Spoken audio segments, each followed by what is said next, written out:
This is not agnosticism. You are already a theist. You are already a believer that there was someone higher in power and authority and majesty has made this world, this universe. You just need to know who it is or what it is. Yeah? So that's the journey of finding out what indeed or who indeed is our creator. This is not agnosticism. This is trying to understand which concept of theism is true. There are many. What about, sorry to interrupt you, what about the fallacy of composition? How can you... What is the fallacy of composition? That you conclude the same thing with different examples. Yeah. I'm not using the argument of composition. I'm simply saying, if something exists now, there cannot be a time in the past where there was absolute nothingness. Because absolute nothingness cannot make anything. I agree. It's the argument from origination, right? أم خلقوا من غير شيء أم هم الخالقون أم خلقوا السماوات والأرض بل لا يوقنون. This is the Quranic argument of origination. When things like this, we see, it could not have originated by itself or by nothingness. You need an originator other than itself to explain its origin. Nothingness. No. The thing you know to give you an example. If something exists today, like you and I, what's your name? Boy. Boy. Yeah. Boy. I am Mansur. Boy. What's your name, brother? Hussein. Hussein. Hussein, Boy, Mansur, and you? Yasin. Yasin. Yasin and Hussein and Boy. Yes. You and I, we exist. We have prior to us from our existence, our parents, and so on and so forth. And we can go back to the earth, our solar system, and so on. We cannot say at a point in the past there was simply nothing, and then something popped into existence. Because nothing is the absence of anything. Absence of matter, space, time, fluctuation, gravity, quanta, potential, absence of everything. That's nothingness. It's something that is non-existent. It's a concept that we use to understand what is something. The opposite of that. Yeah? Yeah? So this nothing, while it is non-existent, cannot make anything. It doesn't even exist. It doesn't have any energy or power to do anything. It doesn't have the will to do anything. It simply lacks everything. The fact that we exist means something has to be there always, and not nothingness. Always something. In the history past, however past you go, there has to be always something. If this is the case, then there is a problem called infinite regress of causes. You cannot have something being caused by something which was in turn caused by something ad infinitum. If it doesn't stop somewhere as the first cause, you would not be able to explain this. To give you an example, you see this man, Christian? Don't interrupt. You see, if you say, don't interrupt. He is a toxic heckler. No. Toxic? See? Doesn't have the balls to debate Christians. What did I tell you? Very toxic heckler. Insulting. No. So, this bag was on my hand. If I want to give it to your hand, I have to do that action, right? For that action to take place, I just simply give it to you. But what if I said, before I give this back to you, this book needs to come from him to me. There are infinite number of people between you and me that this has to go through. Make it simple. I have to give it to her and this lady and this gentleman and this. You are very intelligent and very smart individuals like yourselves. Don't have to disagree. I'm saying we're talking about the problem of infinite regress. I'm giving an illustration in which if there was an infinite cause of our existence, of our universe, we would not come at this point today. As an example, I'm saying, even this action of the bag going to him, if there are infinite number of people this bag has to pass through, would this bag ever reach his hand? If it goes through an infinite number of people, Why does it have to be an infinite? I'm saying the infinite cause is not rational. It has to be a finite at the end. It has to stop somewhere. Forgive my ignorance. Who said it has to be an infinite cause? I'm saying infinite cause is impossible. Okay. That's what agree. that's what I'm illustrating. So we all agree. Physical world, what Yeah. about mathematics? So thank you. So what I'm saying, if there are infinite number of people in front of me, this bag would never reach your hand, would it? If the universe was caused by someone or something that was in turn caused by something, infinite causes will never come to make that action, last action of creating the universe. Because there are infinite number of things or causes to make that cause, which makes that cause, which make that cause, which make the universe. And the fact that things are happening, you automatically can conclude that. No, I'm saying the fact that the action took place, that's what I mean. it demonstrates the causes are not infinite. That means it ends somewhere. We say this is the first cause. You've heard of the first cause argument?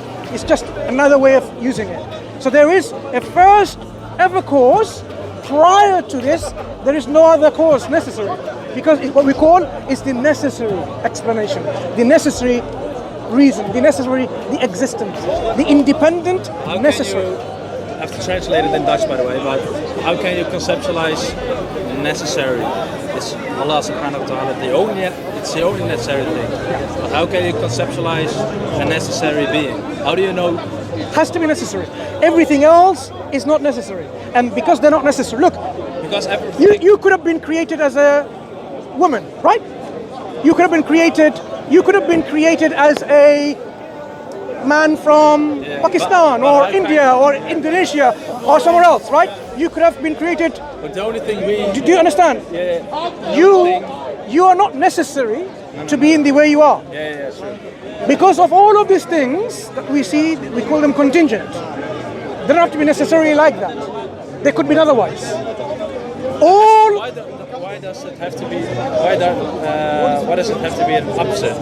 Because everything has an upset. That's why you. No. What I'm saying is, everything that you see is not something that necessarily has to be like that. No. So, because everything is not Can you necessary. automatically conclude this, that if everything is contingent, there has to be. Now you tell me, if everything is contingent, how do you explain the set of all contingent things? I agree.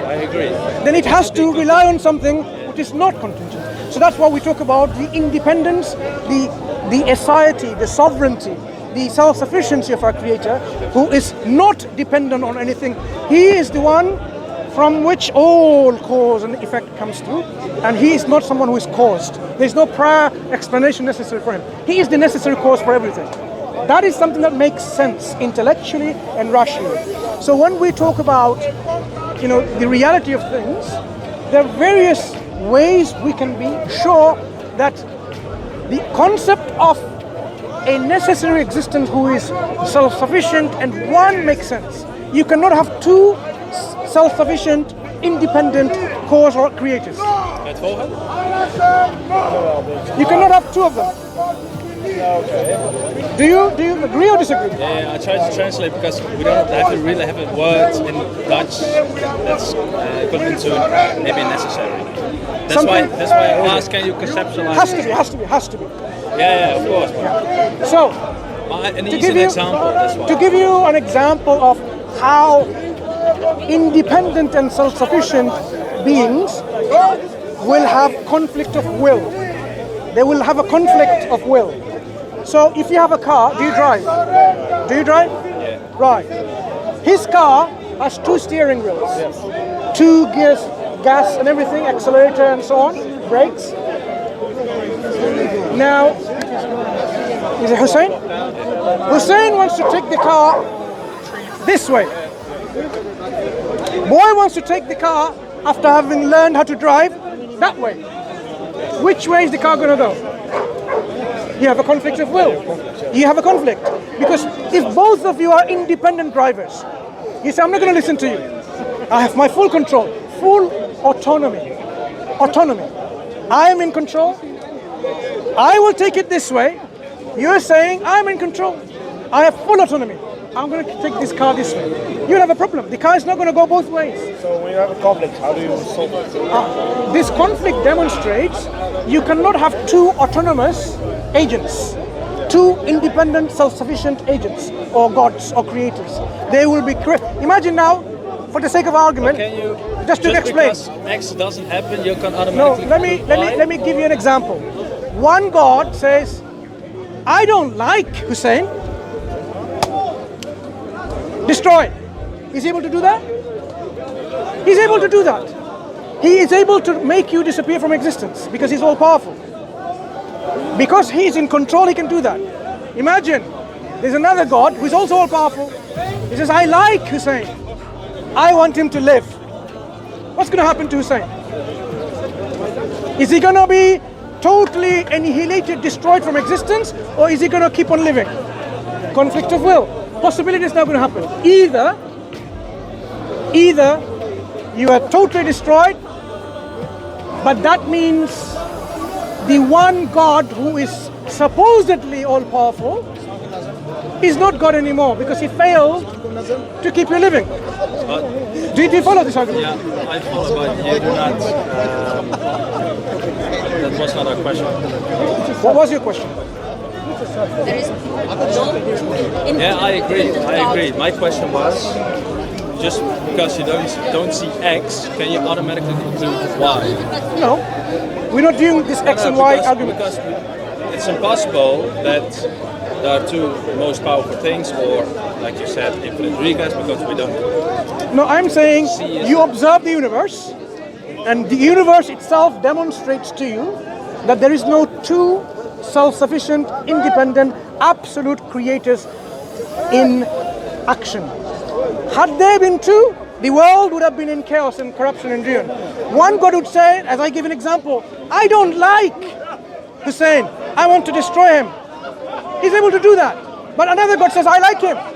It's up to him, right? He wants to make you living. What's going to happen to you? We have possibilities. Either you are destroyed or you are continuing to live.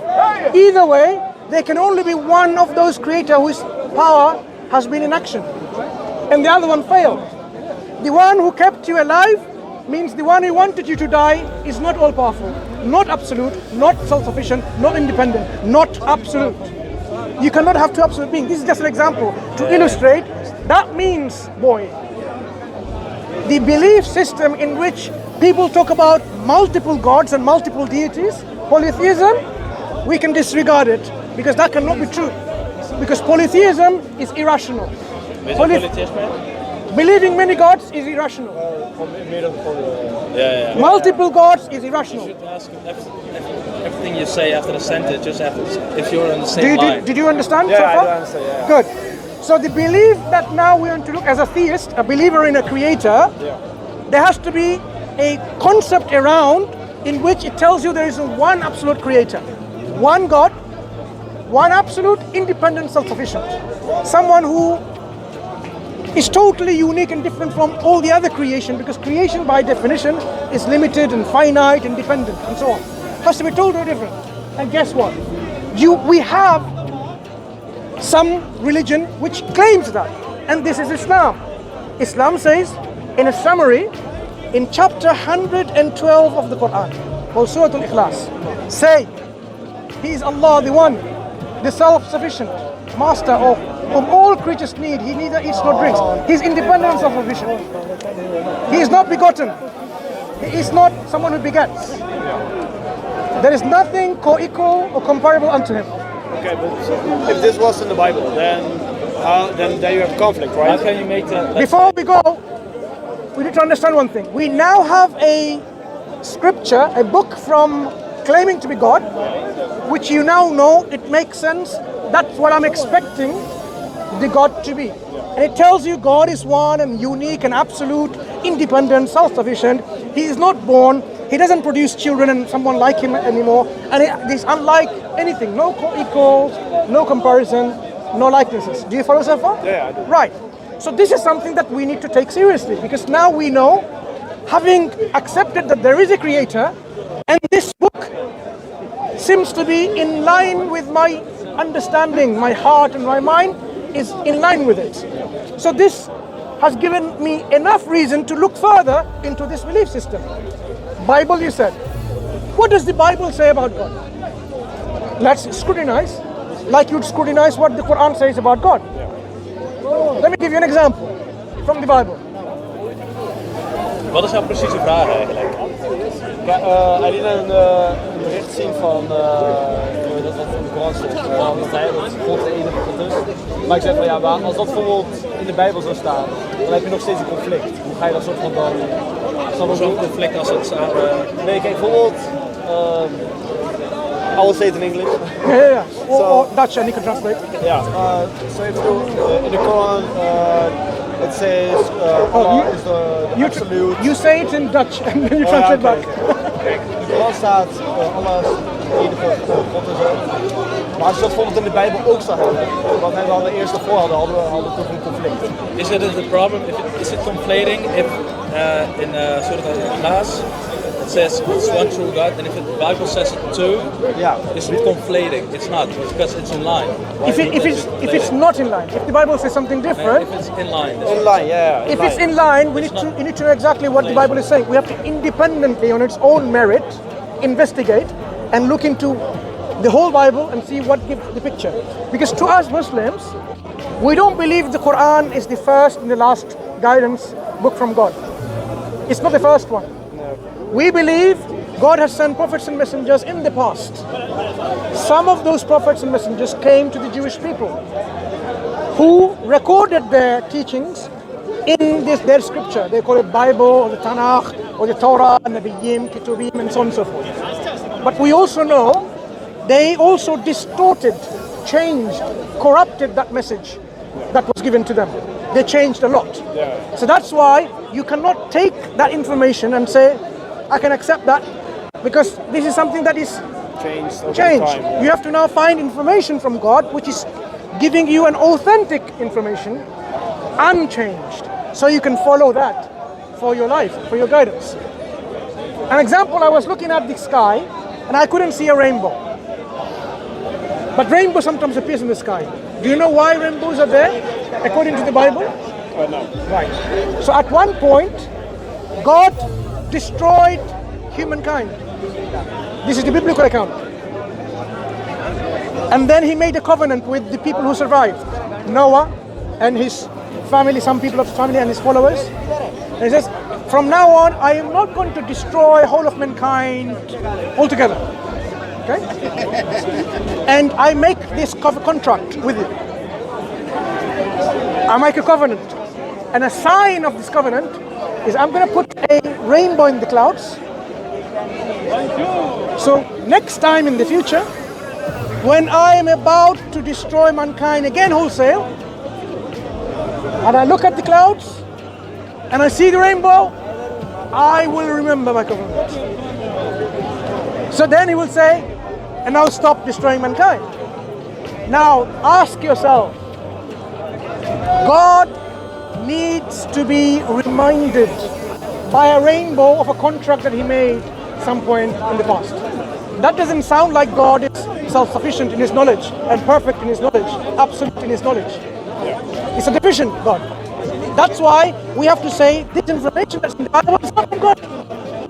Because you would expect God to describe himself to be all knowledgeable. An absolute being is not acquiring knowledge from anyone else because he's independent. The knowledge that he has is perfect, self-sufficient, perfect knowledge. So the biblical point here, the Judeo-Christian Bible fails us to accept a God described in the Bible. It doesn't make sense. So this is how you can filter this information, and you can say, look, any monotheistic religion that believes in one God, when we examine the religion, their books, their prophets, we can arrive at a conclusion which one is indeed from this God that I know exists as an absolute God. So when we look at the Quran, you will find that you would not be able to disagree with the teachings of the Quran brought by Prophet Muhammad about God, about your purpose of life, about what's going to happen to you. This is, all of it will be in sync with you. Your desires may go against you, but your rational mind and faculty will struggle to reject this message. You might say, I'm a vegetarian and the Quran says you can eat meat. You can struggle, but the fact that you have teeth, which are canine, you have enzyme in your stomach to digest proteins, you know that you are made to be something that can eat It's not animals. the main argument. No, it's not. No, what I'm saying is, I'm saying you are also a proof against you to be a vegetarian by nature. You're not. So your desires may be that I want to not eat any animals because I'm so compassionate and so on and so forth. So the conflict can be there, you and your emotions. You might say, I don't want to go and fight. You could be emotional. I don't want to go and fight anyone. But the Quran says, look, why would you not fight when they come and they want to totally annihilate you from existence? They come and oppress you and they want to kill you and your family and drive messenger out. Would you not fight those people? A rational individual say, we need to stand up to this oppression. If you're not able to, well, get someone else who can help you with this, being strong, courage, moral courage, and so on and so forth. So, but it doesn't mean that fighting is wrong. When, say, this country is invaded by your country, do you think the English people will sit there with flowers? Welcome, welcome, welcome. No, of course not. They will resist and fight. Because you're not coming with the intention to bring love and kisses. You might be just destroying all of it because you don't like the English culture, for example.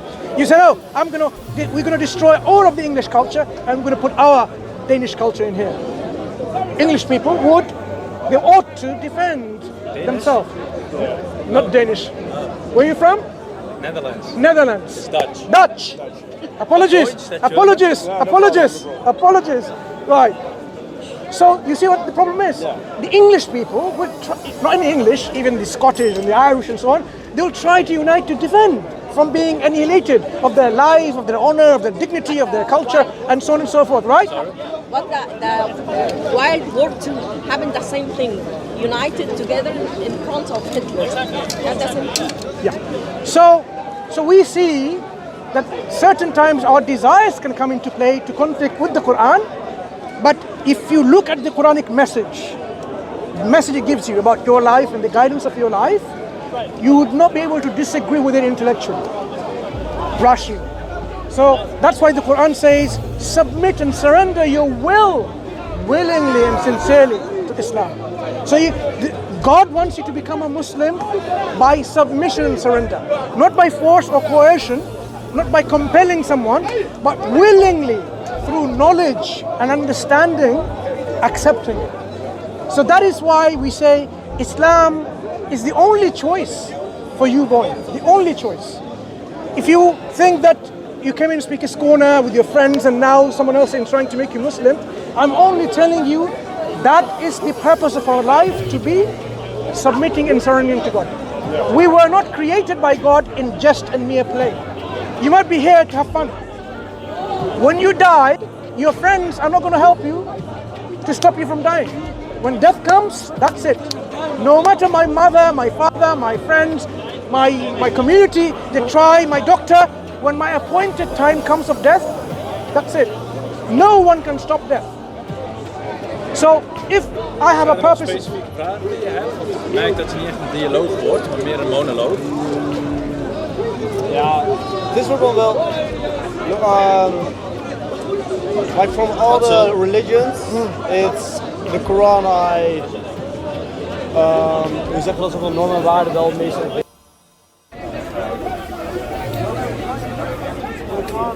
From Netherlands. The most for me, like in life, but it's like what you're saying, like surrender for the Quran. It's for a non-believer heart. It's Surrendering means to say, look,